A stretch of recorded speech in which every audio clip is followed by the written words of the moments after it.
This brand is made in Mexico by Carrier and the units are only sold through dealers in the USA. The units use louvered panel construction, which is superior for condenser coil protection from hail and other debris.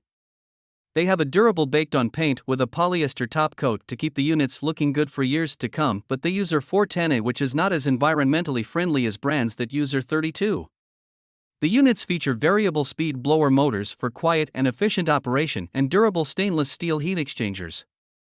They are backed by a good guarantee, but it does not include unit replacement in case of compressor or heat exchanger failure.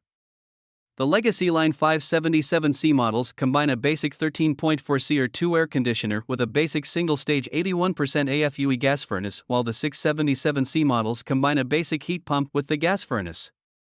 The preferred Series 577E models feature a 16 SEER 2-stage air conditioner paired with a 2-stage 81% AFUE gas furnace, while the 677E models have a premium heat pump combined with a 2-stage gas furnace.